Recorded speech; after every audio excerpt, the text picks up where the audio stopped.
오늘은 함께할 주제 말씀은 은혜로 구원받은 것, 은혜로 구원입니다. 오늘 본문 말씀은 에베소서 2장 5절입니다. 함께 읽겠습니다. 허물로 죽은 우리를 그리스도와 함께 살리셨고 너희는 은혜로 구원을 받은 것이라. 함께 기도하시겠습니다. 살아계신 하나님 아버지 감사합니다. 나 같은 죄인을 위해서 만세 전에 이미 이 땅에 그리스도를 보내셔서 십자가에 피 흘려 죽으심으로 말미암아 우리의 모든 죄를 대속하고 그 피로 말미암아 우리가 구원받고 하나님의 자녀가 되고 또 천국에 대한 소망을 가지고 살아갈 수 있도록 이미 다 완성해 주신 것을 감사드립니다. 저희는 예수 그리스도의 죽음과 부활을 믿고 소망을 가지고 이 땅에 살아가고 있습니다. 아직 소망이 없는 사람들에게도 소망을 가질 수 있도록, 부활을 못 믿는 사람들에게도 부활을 믿을 수 있도록 저희가 함께 노력하고 담대함으로 복음을 전할 수 있도록 도와주시고 인도하여 주옵소서. 오늘 말씀 함께하는 이 시간 처음부터 끝까지 오직 하나님께만 영광이 돌아가기 원합니다. 이 모든 말씀 우리를 사랑하시는 예수 그리스도 이름으로 감사하며 기도드렸습니다. 아멘. 오늘 주제 말씀은 에베소서 2장 5절 말씀입니다. 한마디 한마디를 보시면은요, 허물은 우리의 죄라고 보면 좋죠. 죄로 죽은 우리를 누구를 살리셨냐면 우리를, 그 중에서 누구를 살리셨냐면 나를 살린 거예요. 어머니, 예수님이 누구를 살리셨죠? 누구를 살리셨냐고요? 네, 나를. 모든 사람을 다 살리셨는데 중요한 게 있어요. 나를 살린 거예요. 내 죄를 위해서 십자가에서 피 흘리신 거예요. 피 흘림이 없은즉 죄사함이 없느니라. 즉 예수님께서 십자가에서 피 흘린 이유는 내 죄를 영원히 용서하기 위해서 십자가에서 피 흘리신 거예요.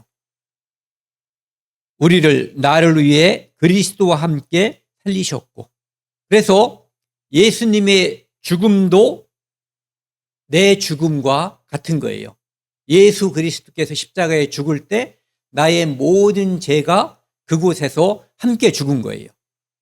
그리고 예수 그리스도께서 무덤에 묻히셨다가 부활하셨잖아요. 3일째 부활하셨는데 그 부활이 우리가 나중에 언젠가 부활할 것을 미리 보여주신 거예요. 약속해 주신 거죠. 그래서 예수 그리스도의 부활은 나의 부활이라고 하는 등식이 성립해야만 소망이 생기는 거예요. 죽음이 끝이라고, 죽으면 그만이라고 믿는 사람은 믿는 게 아니에요. 이상하죠? 믿는 건데 믿는 게 아닌 거예요. 그것은 정말 믿는다고 하는 것은 예수님의 죽음이 나의 죽음이었고 예수님의 부활이 나의 부활이라고 믿는 사람들만 믿는 거예요. 함께 살리셨고, 그래서 내 노력과 나의 수고로 내 구원이 이루어진 게 아니거든요. 너희는 은혜로 구원을 받은 것이라. 보세요.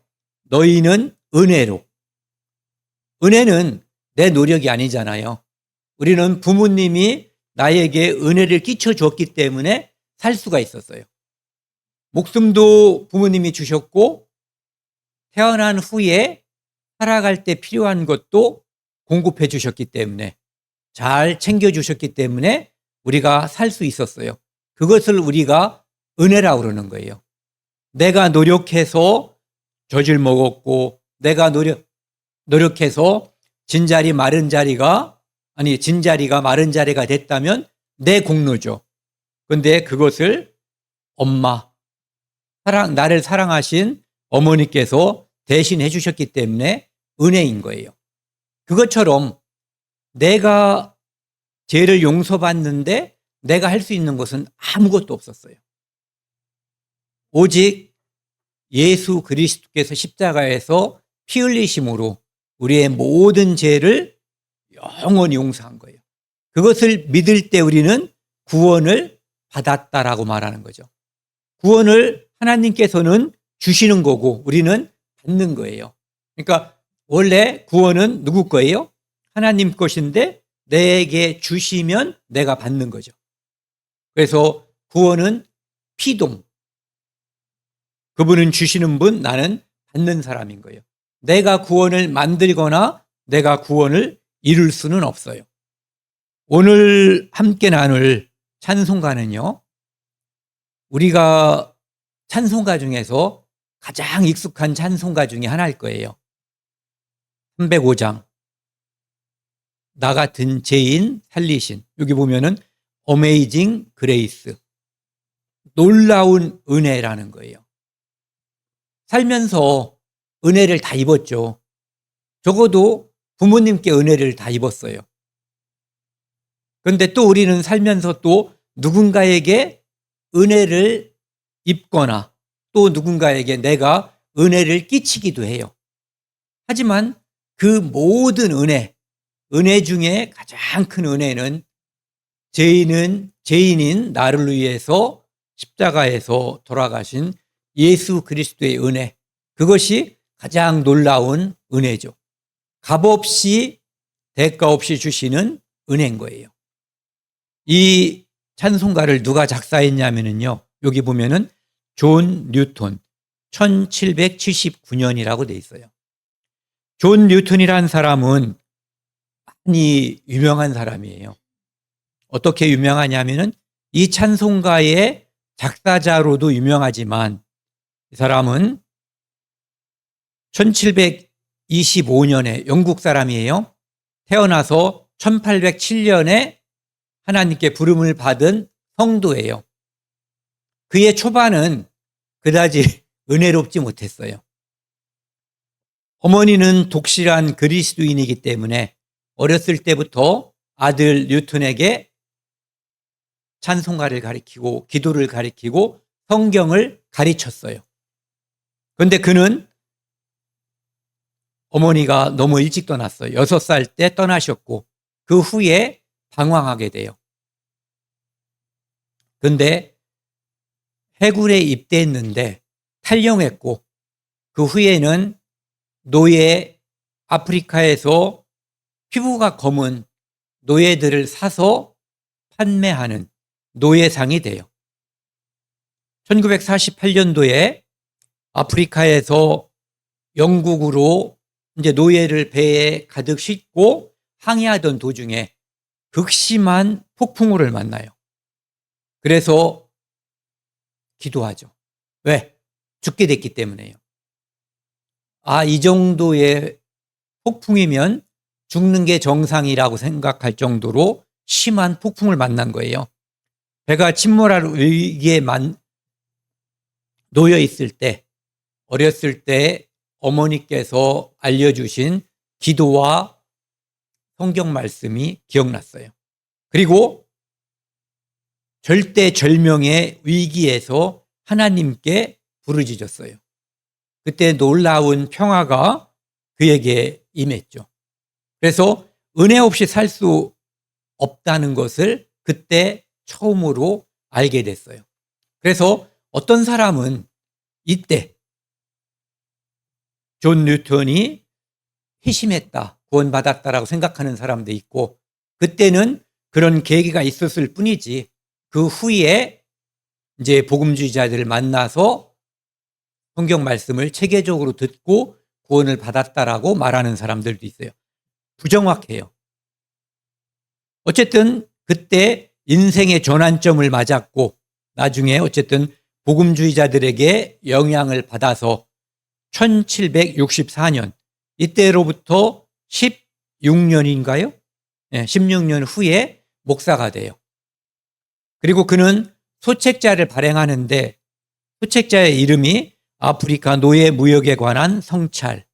그래서 이 노예 무역이 얼마나 잔인하고 인간이 해서는 안 되는 것인가, 하는 그 실상을 폭로하게 되죠. 그리고 노예제 폐지 운동을 주도한 사람이 영국에 있었는데 전에도 한번 소개했던 사람이에요. 이 사람 울버포스. 귀족 집안에 태어났고 21살에 의원이 된 사람이에요. 이 울버포스라는 사람이. 이 사람이 회심을 하고 구원을 받고 이 사람에게, 즉 뉴턴에게 찾아갔어요. 내가 이제 구원을 받았는데 나는 이제 의원을 그만두고 그렇게 노예 폐지 운동에 나도 함께하고 싶습니다라고 갔을 때 당신은 의원을 계속해라. 그러면서 법안을 만드는 것을 통해서 노예 폐지 운동을 함께하자라고 이야기하죠. 그래서 이 울버포스의 노예 폐지 운동에 관한 것, 그리고 신앙생활에 관한 영적인 지도자가 누구냐면은 존 뉴턴이에요. 1807년에 영국에서 노예무역 폐지 법안이 통과됐고 그 해에 존 뉴턴은 죽었어요. 하나님의 부름을 받았고 1833년에 영국에서 노예제도가 공식적으로 폐지가 돼요. 그리고 그 해에 울버포스가 죽었어요. 그래서 이 존 뉴턴과 울버포스는 하나님께서 노예제를 폐지하는데 특별하게 사용한 사람들로 보이는 거죠. 바로 그가 그날의 그 두려움에서 하나님께서 자기에게 주셨던 그 위안, 놀라운 은혜, 그것을 기억하고 썼던 찬송가가 지금 우리가 오늘 함께할 305장 나 같은 죄인 살리신이에요. 305장 나 같은 죄인 살리신. 함께 한번 같이 읽겠습니다. 천천히요. 1절 나 같은 죄인 살리신 주 은혜 놀라와 잃었던 생명 찾았고 광명을 얻었네. 큰 죄악에서 건지신 주 은혜 놀라워 나 처음 믿은 그 시간 귀하고 귀하다. 이제껏 내가 산 것도 주님의 은혜라. 또 나를 장차 본향에 인도해 주시리. 거기서 우리 영원히 주님의 은혜로 해처럼 밝게 살면서 주 찬양하리라. 오늘은 제가 이렇게 우리가 같이 은혜를 나누는 중에도 수시로 내가 처음 구원받았을 때의 그날의 기억, 그날의 감동을 떠올리면서 함께 시간을 보냈으면 좋겠습니다. 1절입니다.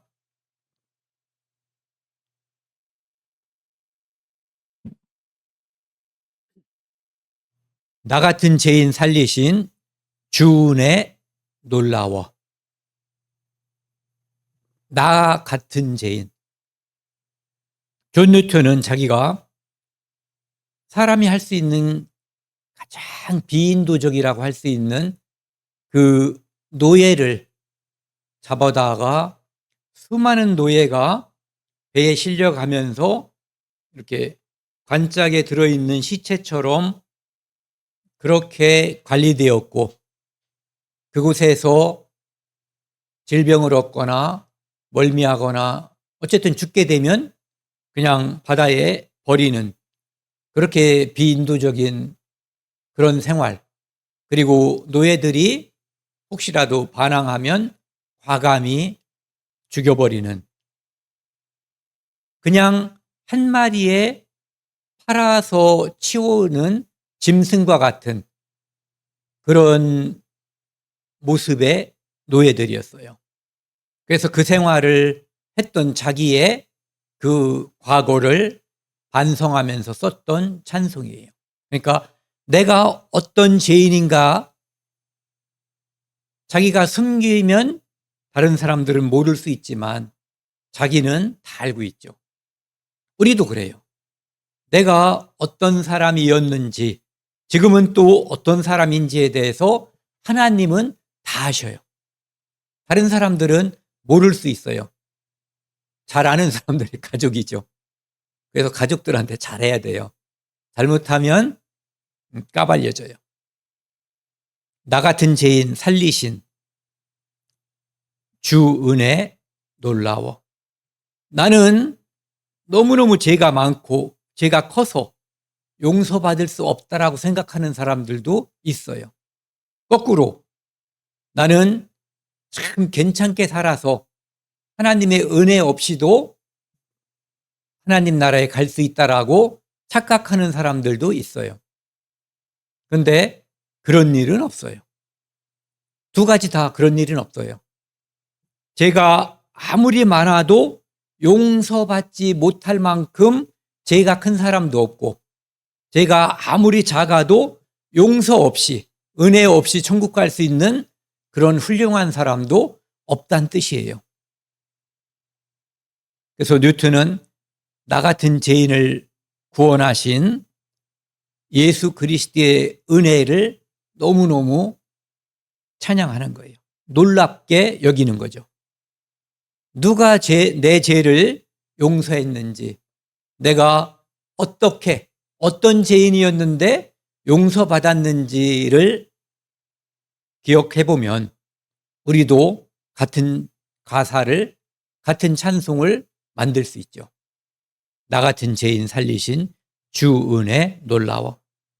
이 에베소서 오늘 본문 말씀이 속해 있는 여기를 보면은요, 1절에 그는 예수 그리스도께서는 허물과 죄로 죽었던 너희를 살리셨도다.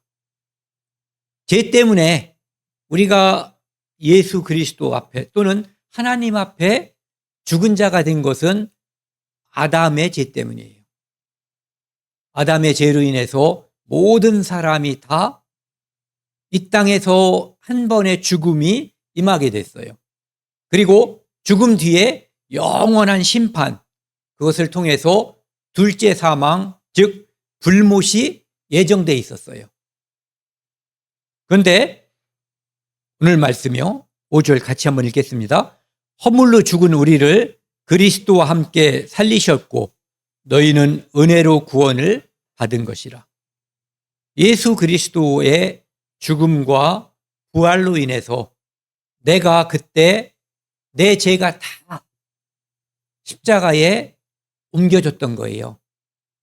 내 모든 죄가 예수 그리스도께서 죽을 때 예전에 과거에 지은 죄도 오늘 지은 죄도 심지어 나도 아직 모르는 미래에 지을 죄까지 예수님께서는 다 용서하신 거예요. 그 은혜로 구원을 받은 것이라. 8절 너희는 그 은혜에 의하여 믿음으로 말미암아 구원을 받았으니, 우리가 구원받은 것은요, 하나님께서 은혜를 먼저 주신 거예요. 예수 그리스도를 내주신 거예요. 그리고 그분이 십자가에서 우리의 모든 죄를 짊어지고 죽었음을 믿음으로 말미암아 제사함을 얻게 되고 구원을 받게 되는 거예요. 받은 거예요. 이것이 너희에게서 난 것이 아니요 하나님의 선물이라. 그래서 은혜고 선물이 되는 거예요. 전쟁했을 때 전쟁에서 이기면 뭔가 뺏어오잖아요. 노획물이라고 하는 거. 그것은 내가 또는 우리가 잘해서 뺏어온 거예요. 노획물이죠. 그런데 내 구원은 내가 잘해서 뺏은 게 아니라 죄인임을 깨닫고 하나님께 간구함으로 그분이 주신 선물에 불과한 거예요. 그래서 행위에서 난 것이 아니니 이는 누구든지 자랑하지 못하게 함이라. 내가 잘해서 누구보다 착하게 살아서 무결점, 어떤 죄도 없어서 구원을 하나님께서 주셨다면 자랑할 수가 있죠. 나 이런 사람이야. 그런데 그래서 구원받은 사람은 없다는 거예요. 죄인임을 깨닫고 내 그 죄, 숨기고 싶었던 죄, 그 죄를 예수님께서 다 용서하셨구나. 심지어 미래에 나도 아직 모르는 그 죄까지도 다 용서하셨구나. 그래서 놀라운 은혜에 감격하는 거예요.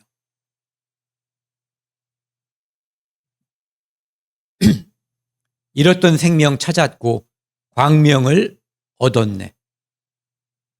에덴 동산에서 모든 인류는, 아담 안에 들어있는 모든 사람은 아담이 저주받았을 때 다 그 저주가 함께 했던 거예요. 그래서 여기도 보면은 이 구절은요, 누가복음 15장 탕자의 비유라고 흔히 말하는, 아들이 아버지를 배신하고 집을 나갔어요. 돌아오지 않는 것은 아들 마음이에요. 그런데 아버지는 돌아올 길을 열어놨어요. 언제든지 돌아오면 받아줄 수 있게 마음에서 이미 용서하고 기다린 거죠. 그런데 마침 그 아들이 심하게 힘든 상황에서 자기 죄를 깨닫고 아버지께 돌아가려고 하는 마음을 먹고, 그래도 안 받아주면 소용없는 거예요. 그런데 아버지가 받아주신 거예요. 내 아들은 그랬기 때문에 돌아왔을 때 죽었다가 다시 살아나시며 내가 잃었다가 다시 얻었노라. 이것은 에덴에서 죽었던 모든 인류가 예수 그리스도로 말미암아 다시 하나님의 품에 안긴 것, 안길 수 있는 것, 그 장치가 이미 완성된 것. 그리고 어떤 사람은 이미 돌아갔고 어떤 사람은 오늘도 돌아가고 있고 내일도 모레도 누군가가 그 은혜를 힘입어 생명을 되찾는 것을 말하고 있는 거예요. 요한복음 1장 9절에는요, 참빛, 이 땅에 빛으로 오신 분이 있어요. 예수 그리스도는 이 땅에 빛으로 오신 분이에요. 우리는 다 허물과 죄로 죽었기 때문에 빛이 비추지 않으면 우리는 어둠이고 죄예요. 여기 이 그림을 한번 보시면은요, 여기에 불을 끄면은 이게 터널 굴인데 불을 끄면 아무것도 보이지 않아요. 어둠을 사라지게 하는 유일한 방법은 그곳에 빛을 비추는 거예요. 다른 방법은 없어요. 그것처럼 우리 죄를 없애는 방법도 딱 하나밖에 없어요. 예수 그리스도의 참빛, 생명, 진리, 그분이 내 안에 오심으로 나의 죄, 허물, 이 모든 것이 사라질 수가 있는 거예요. 어둠을 사라지게 할 수 있는 방법은 하나밖에 없어요. 참빛, 곧 세상에 와서 각 사람에게 비추는 빛이 있었다는 거예요. 그 예수님이 각 사람에게, 나에게, 우리 모두에게 비췄는데 반응하지 않으면 그 빛이 그냥 지나가는 거예요. 그래서 이 땅에는 수많은 사람들이 예수 그리스도의 그 빛에 반응해서, 그분이 나를 위해 오셨구나. 죄인인 나의 모든 죄를 용서하기 위해서 오신 그리스도구나, 구세주구나 하는 것을 믿고 의지하는 거예요.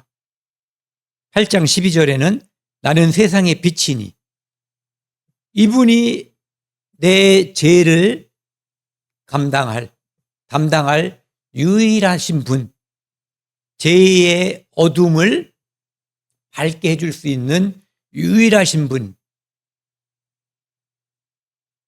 요한복음 8장 32절에는 진리를 알지니 진리가 너희를 자유케 한다고 되어 있어요. 이분이 빛이신, 이분이 진리이신 분이에요. 이 진리가 우리에게 생명을 주시고 길을 주시고 진리로 인도하시는 분이에요. 유일하신 분.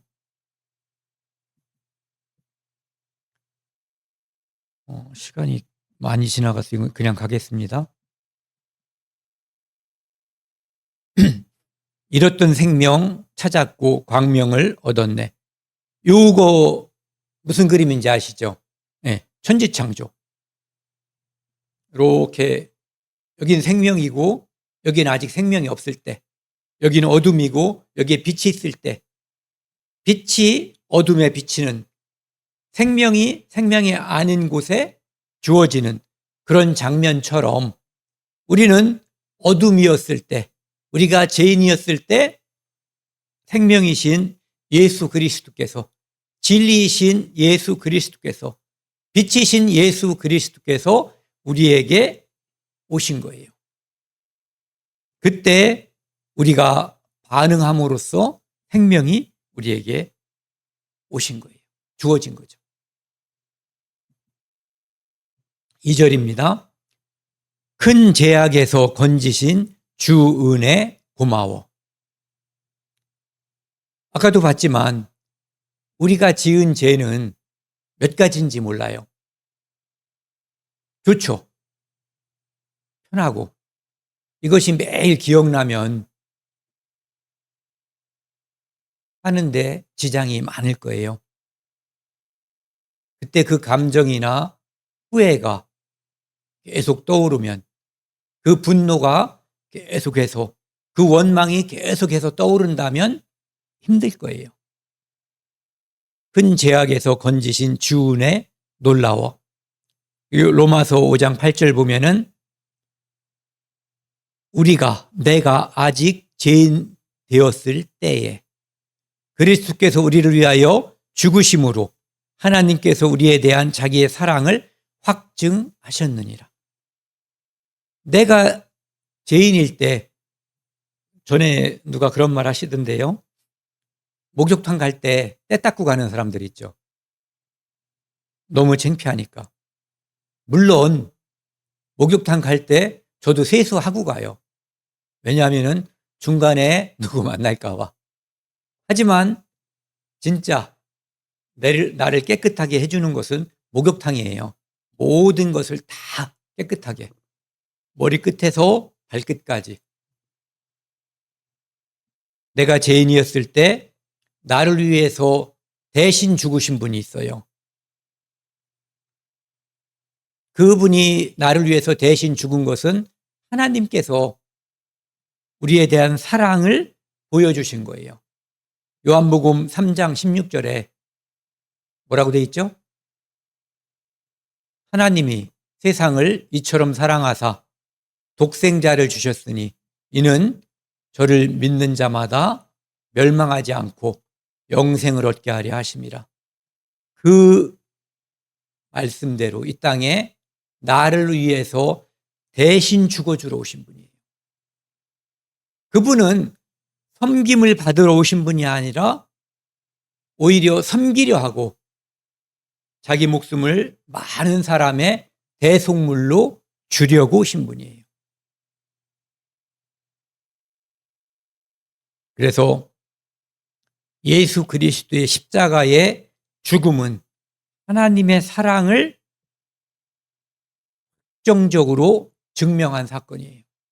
내가 너를 얼마나 사랑하는지 보여준 사건이 십자가예요.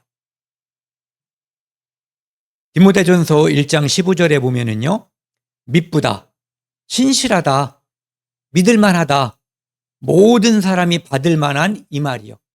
이 땅에 태어난 모든 사람들은 이 말에 귀 기울이고 이 말을 마음속에 꼭 담아두라는 거예요. 같이 읽겠습니다.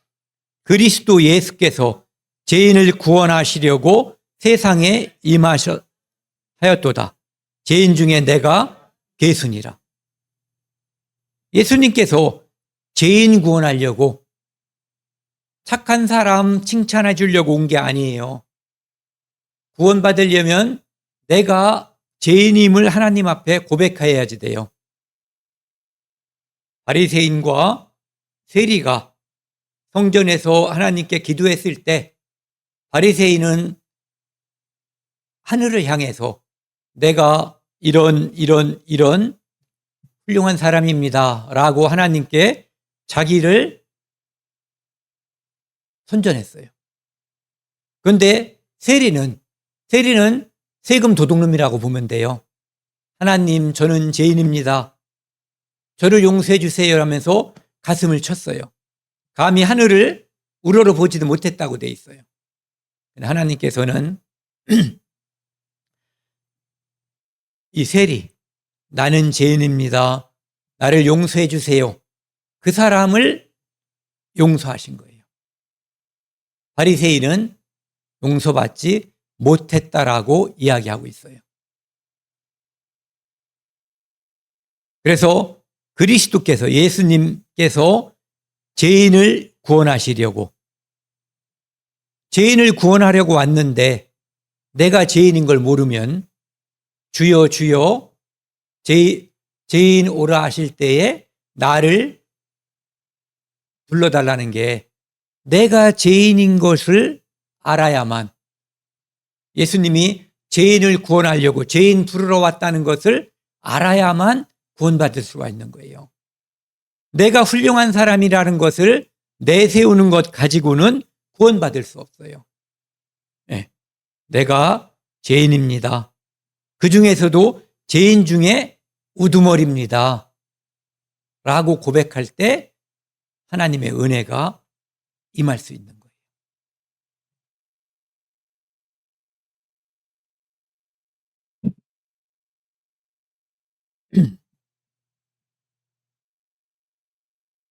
나 처음 믿은 그 시간 귀하고 귀하다. 여기 제가 이제 자료를 찾아가지고 우리가 구원받은 분으로 알고 있는 유명한 사람들이 있어요. 뭐 교파에 관계없이 이 사람들은 정말 구원받은 사람이다라고 알고 있는 분. 장로교에서도 이분이 구원받았다는 사실을 의심하지 않죠. 네. 이 사람은 존 웨슬리 또는 요한 웨슬리라고 하는 분이에요. 이분은 목사의 아들로 태어났고 목사가 됐어요. 그의 동생도 똑같이 목사의 아들로 태어나서 목사가 됐어요. 이 사람은 철저하게 몇 시에 일어나고 몇 시에 말씀 공부하고 몇 시에 움직이는 그 생활을 철두철미하게 했기 때문에 사람들이 지나갈 때 칸트처럼 이 사람도 사람들이 지금 몇 시구나, 이 사람은 정말로 구원받은 사람이다라고 사람들이 인정했던 그런 사람이에요. 그런데 그 사람도 스스로도 나는 구원받았을 것으로 스스로 인정했던 사람이에요. 그런데 그가 영국에서 미국으로 복음을 전하기 위해서 가다가 중간에 폭풍을 만났어요. 배가 파선하게 되니까 사람들이 혼비백산했죠. 두려워서 떨었어요.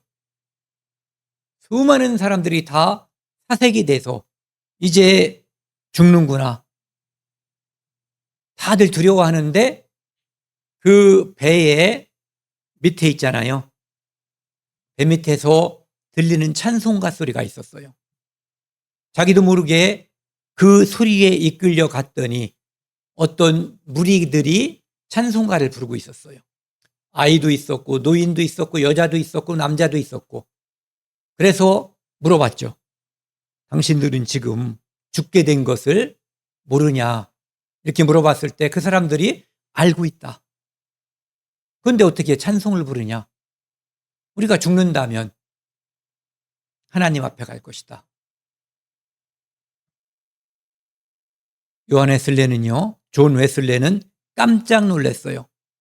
성경에 기록된 대로 믿는, 성경대로 믿음을 가지고 있는 사람들을 만났다라고 그 사람이 간증했어요. 자기는 다른 사람도 인정하는 믿음을 가진 사람이었고 스스로도 믿음이 있다라고 믿고 있었지만 죽음 앞에서 나 자신은 믿음이 없는 사람임을 스스로가 알고 있었어요.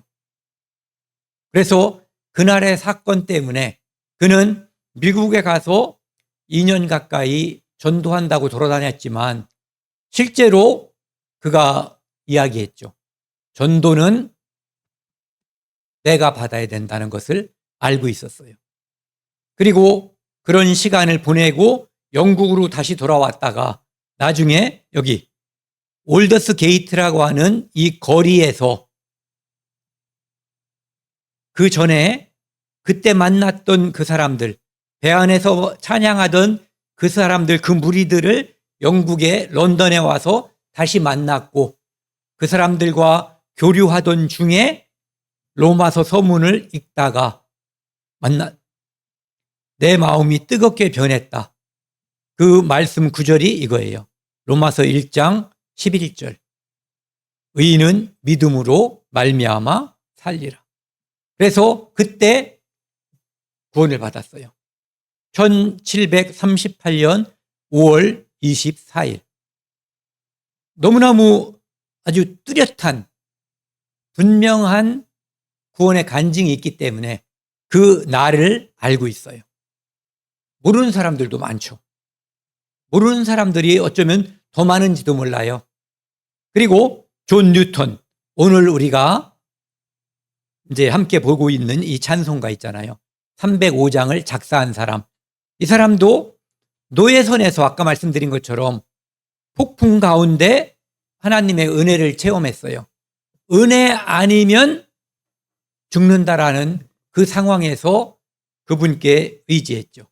그리고 아까도 봤었던 디모데전서 1장 15절 말씀. 그리스도 예수께서 죄인을 구원하시려고 세상에 임하셨다. 죄인 중에 내가 괴수다. 라는 말씀을 통해서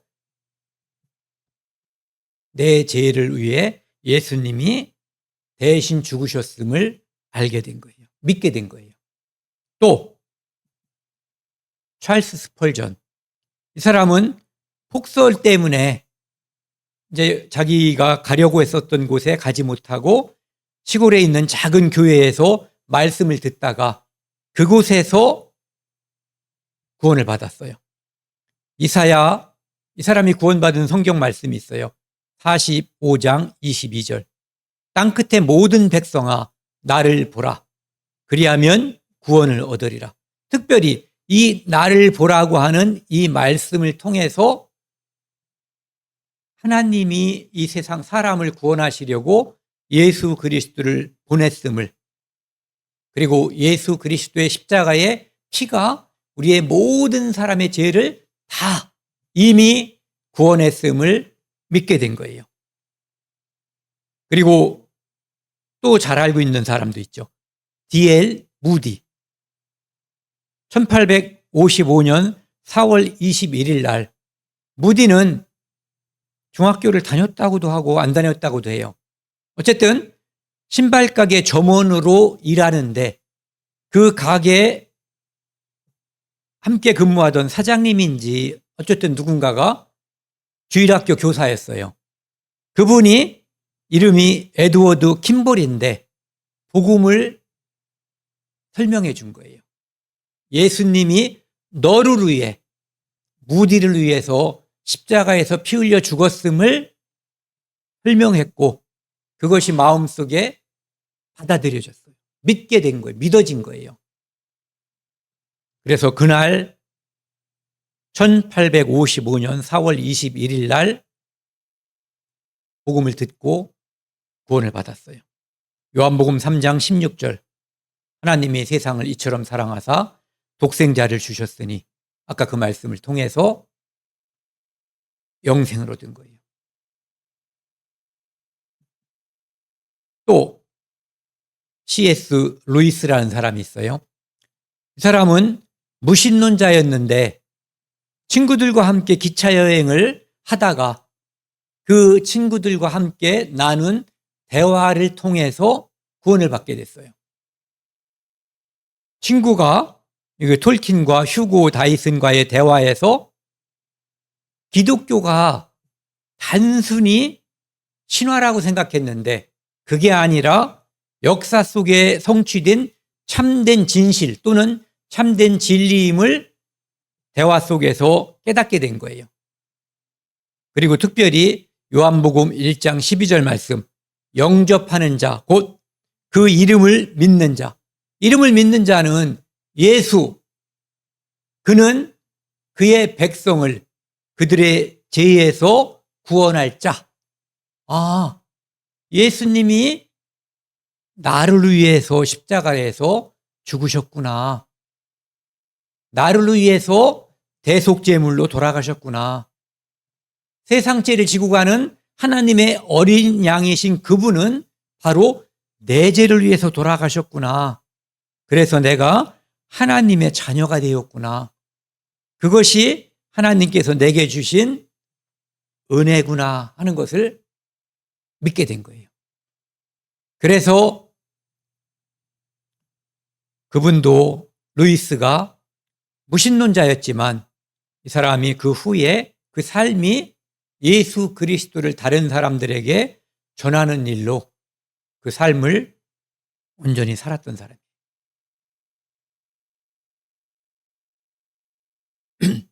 3절입니다. 이제껏 내가 산 것도 주님의 은혜라. 우리가 그런 말을 쓰죠. 요한복음 1장 16절의 말씀처럼 은혜 위에 은혜로라. 구원받은 것도 은혜고 하루하루 살아가는 것도 은혜예요. 이스라엘 민족이 애굽에서 10가지 재앙을 통해서 하나님께서 애굽에게 엄청난 벌을 주셨어요. 이 세상을 주관하시는 분, 이 세상을 진짜 운영하시는 분은 파라오가 아니라 이집트 왕이 아니라 살아계신 하나님임을 이집트 사람에게도 보여주셨고 또 그의 백성 이스라엘에게도 뼈저리게 보여준 거예요. 10가지 재앙을 통해서 특별히 10번째 재앙 6월절 날 장자의 죽음을 통해서 이스라엘 민족에게는 구원을 대속의 죽음을 보여준 거예요. 어린 양이 대신 죽음으로써 장자가 어린 양이 대신 죽음으로써 한 가족이 구원받는 모습을 보여주신 거죠. 그리고 어린 양을 준비하지 않은 이집트 사람들에게는 대속이 없는 이집트 사람들에게는 장자가 죽었고 그 가족의 대표하는 사람이 죽었음을 노예로부터 종부터 위로는 왕까지 다 보여주고 두려움에 떨게 된 거예요. 이제 이집트 사람들은 파라오가 결단을 하지 않을 수가 없었어요. 하나님께서 모세를 통해서 말씀하신 대로 이스라엘 민족을 풀어주지 않으면 이제 어떤 재앙이 그들에게 내려질지 짐작이 가는 거예요. 제가 짐작하기에는 다 죽여버리는 파라오부터 이집트 왕부터 종까지 심지어는 짐승들까지 전멸시키는 그런 재앙이 임할지도 모른다라는 두려움이 있었을 거예요. 실제로 그런 재앙이 이스라엘 민족이 가나안 땅으로 쳐들어갔을 때 그들이 항복하지 않았을 때 이스라엘 민족이 하나님의 말씀을 보여주셨죠.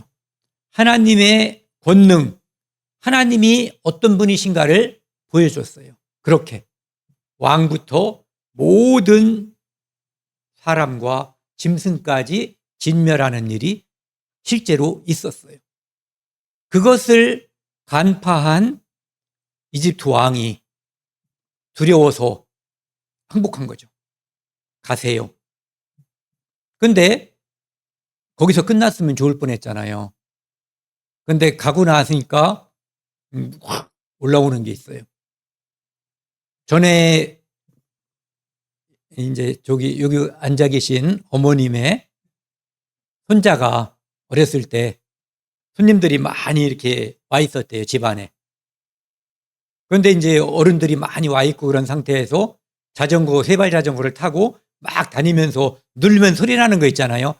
삐비비비비 삐비비비비 막 소리가 나니까 어른들이 이제 야단친 거예요. 야, 이놈아 조용해. 어른들이 많이 대화하는데 이게 방해가 되잖아요. 그러니까 이놈아 조용해 이렇게 한 거예요. 그러니까 나도 모르게 야 이놈아 그 권위에 눌려가지고 자전거에서 내리면서 이제 이걸 누르는 것을 멈춘 거죠. 그래서 이렇게 살살 가다가 보니까 마음에서 뭐가 확 올라오는 거예요. 네. 그러니까 딱 쳐다보고 딱 째리면서 그러더래요. 이건 제가 한 게 아니에요.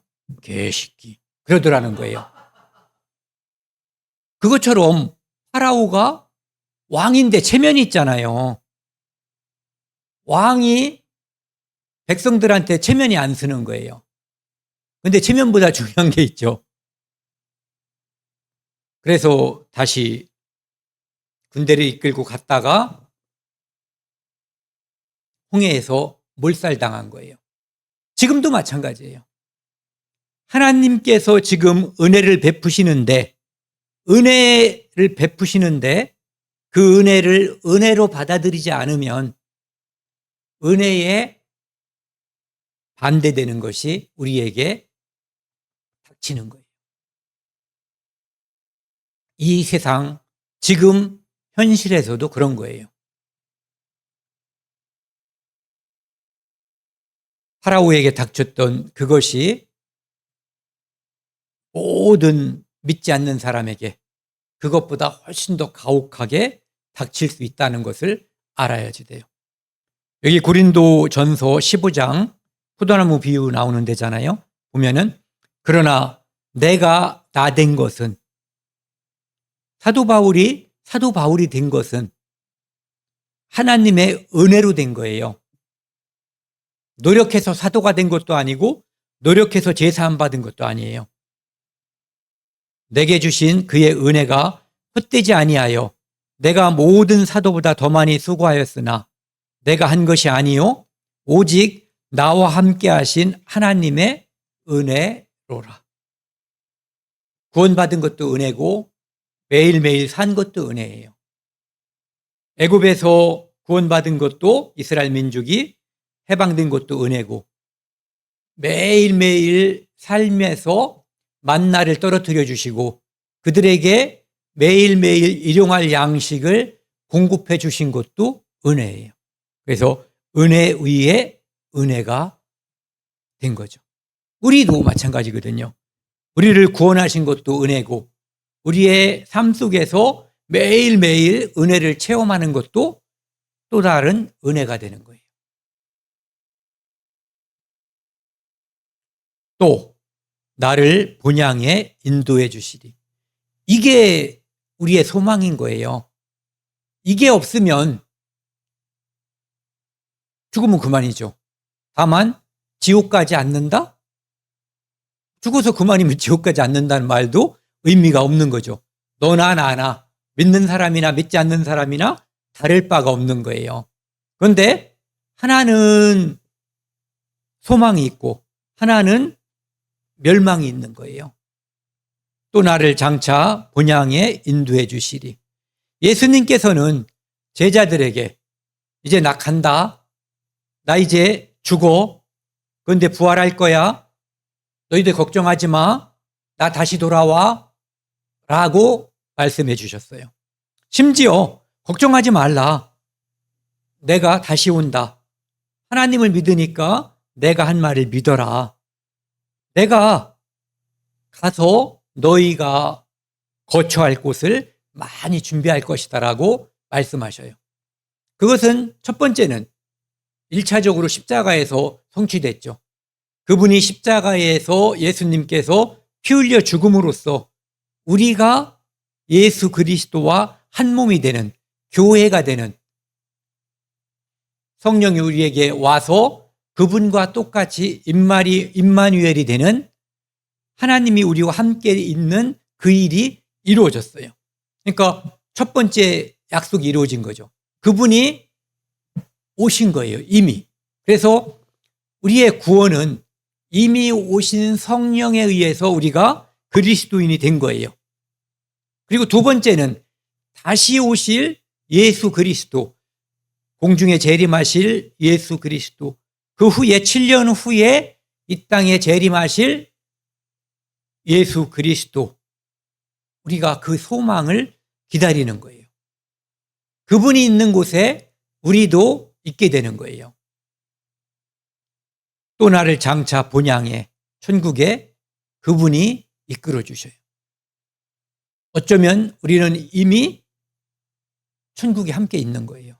매일매일 우리가 은혜 중에 은혜 위에 은혜를 느끼는 이유가 바로 이 땅에서 우리가 이미 천국을 맛보고 있는 거예요.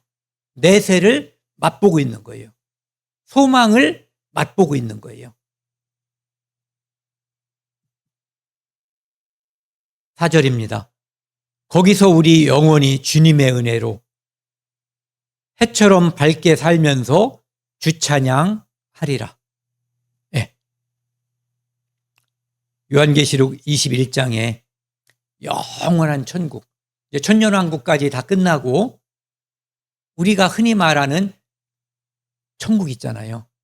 거기에 보면은 같이 한번 읽겠습니다. 그 성은 해나 달의 비춤이 쓸데없으니 이는 하나님의 영광이 비치고 어린 양이 그 등불이 되심이라.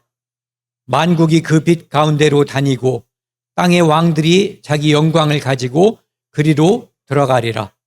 낮에 성문들을 도무지 닫지 아니하리니 거기에는 밤이 없음이라. 보세요. 거기는 해가 없네요. 달도 없네요. 밤도 없네요. 해가 있어야 낮이 있잖아요. 그렇죠? 해가 있어야 그 영향권에 있는 동물도 식물도 사람도 살 수 있는 건데, 그런데 거기는 해도 없고 달도 없어요. 또 밤도 없는 곳이에요.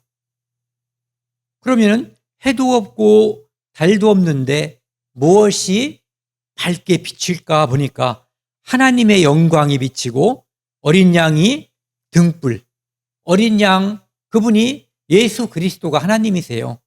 그분에서 빛이 나옴으로써 천국 전체가 다 밝게 되는 거예요.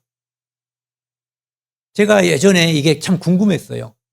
지금도 제가 정답을 안고 있는 건지 아닌지는 잘 모르지만 거기는 금과 보석으로 이루어졌단 말이에요. 그러다 보니까 빛이 비치면 이렇게 벽이 있을 수가 있잖아요. 그런데 일반적으로 이런 우리가 흔히 보는 벽은 빛이 비치면 그 빛이 그 반대편에는 도달하지 않아요.